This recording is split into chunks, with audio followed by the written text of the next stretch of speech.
Iran யூஎஸ்க்கு இடையே ஒரு memorandum of understanding கையெழுத்தாயிருக்கு. அந்த அக்ரிமெண்ட்டில் 14 முக்கியமான பாயிண்ட்ஸ் சொல்லியிருக்காங்க. அந்த பாயிண்ட்ஸ் என்னங்கிறது இப்போ நம்ம ஷார்ட்டாக பார்த்துருவோமா?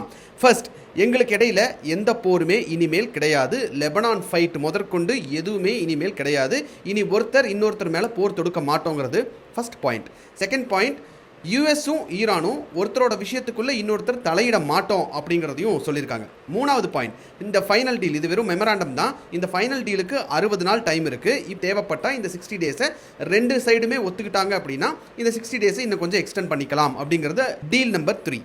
நாலாவது, நேவல் பிளாக்கேடை யூஎஸ் உடனடியாக ரிமூவ் பண்ணணும், இப்போவே பண்ணணும், 30 நாளுக்குள்ளே அதை கம்ப்ளீட்டாக முடிச்சாகணும்னு ஈரான் சொல்கிறாங்க. அதே நேரத்தில் யூஎஸ் என்ன சொல்கிறாங்கன்னா, ஈரானும் வாருக்கு முன்னாடி எப்படி ஸ்ட்ரைட் ஆஃப் ஹார்மோஸில் ஷிப்ஸ் எல்லாம் வந்துட்டு ஈஸியாக போயிட்டு இருந்ததோ அதே மாதிரியான ஒரு விஷயத்தை ஈரான் அலோவ் பண்ணணும், அதுக்கு தேவையான நடவடிக்கை எடுக்கணும் அப்படின்றத சொல்லியிருக்காங்க. அஞ்சாவது முக்கியமான விஷயம், ஸ்ட்ரைட் ஆஃப் ஹார்மோஸை கம்ப்ளீட்டாக ஓப்பன் பண்ணணும். இந்த டீல் சைன் ஆன உடனேயும் அந்த வழியை சேஃபாக ஓப்பன் பண்ண வேண்டியது ஈரானுடைய பொறுப்பு. அது மட்டும் இல்லாமல் ஃபியூச்சரில் இதை எப்படி மேனேஜ் பண்ணுறது அப்படிங்கிறத ஒமானும் ஈரானும் சேர்ந்து டிசைட் பண்ணிக்கலாம் அப்படின்னு சொல்லியிருக்காங்க.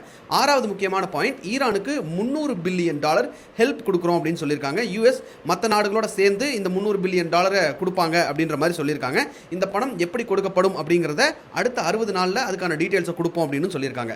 ஏழாவது முக்கியமான பாயிண்ட் என்ன அப்படின்னா, ஈரான் மேலே இருக்கக்கூடிய எல்லா சாங்ஷனையும் நாங்கள் நீக்கிடுறோம்னு அமெரிக்காவும் சொல்லிட்டாங்க. ஆனால் இது ஒரே நாளில் நடக்காது, it's step by step process அப்படிங்கிறதையும் தெளிவுபடுத்தியிருக்காங்க. எட்டாவது முக்கியமான விஷயம், ஈரான் நாங்கள் நியூக்ளியர் வெப்பன் செய்ய மாட்டோம், யார்கிட்ட இருந்தும் வாங்கவும் மாட்டோம். அதே மாதிரி ஈரான் கிட்ட இருக்கக்கூடிய அந்த டேஞ்சரஸ் லெவல் என்ரிச்டு யுரேனியமை எப்படி பாதுகாப்பாக ஹேண்டில் பண்ணுறதுங்கிறத நாம ரெண்டு பேருமே பேசி தீர்த்துக்கலாம் அப்படின்றத சொல்லியிருக்காங்க. ஒன்பதாவது விஷயம் ரொம்ப முக்கியமானது, இந்த முழு டீலும் முடியற வரைக்கும் ஈரான் அவங்களுடைய நியூக்ளியர் ப்ரோக்ராமை அதிகப்படுத்தக்கூடாது அப்படின்னு யூஎஸ் சொல்லியிருக்காங்க. அதே மாதிரி ஈரான் என்ன சொல்றாங்கன்னா, யூஎஸ் எங்க மேலே புதுசாக சாங்ஷன்ஸ் போடக்கூடாது, அதே மாதிரி எக்ஸ்ட்ரா ஆர்மியை கொண்டு வந்து எங்கேயும் நிறுத்தக்கூடாது அப்படின்னு சொல்லி ஈரான் டிமாண்ட் சொல்லியிருக்காங்க. 10வது பாயிண்ட் என்ன அப்படின்னா, ஈரான் ஆயிலை விற்கலாம், அதுக்கான சாங்ஷன்ஸை கம்ப்ளீட்டாக நாங்கள் எடுத்துடுறோம் அப்படின்னு சொல்லியிருக்காங்க. 11வது முக்கியமான விஷயம், ஈரானுடைய பணம் பல நாடுகளில் ஃப்ரீஸ் பண்ணி வச்சிருக்காங்க, அந்த பணத்தை ஃபுல்லாக யூட்டிலைஸ் பண்ணுறதுக்கு யூஸ் பண்ணுறதுக்கு அனுமதிப்போம்னு சொல்லி யூஎஸ் சொல்லியிருக்காங்க. 12வது பாயிண்ட், இதுக்கு ஒரு கமிட்டி அமைக்கப்படும், அந்த கமிட்டி தான் இதெல்லாமே கரெக்டாக நடக்குதா அப்படின்றத கண்காணிப்பாங்க. 13வது விஷயம், நம்பிக்கை இருந்தால் தான் அடுத்த கட்ட பேச்சுவார்த்தைங்கிறதுல ஈரான் ரொம்ப தெளிவாக ஒரு விஷயத்த சொல்லியிருக்காங்க. போர் நிறுத்தம் அப்படிங்கிறத சொல்லிட்டாங்க, யூஎஸ் அவங்களோட நேவல் பிளாக்கேடை தூக்கணும் அப்படின்றதையும் சொல்லிட்டாங்க.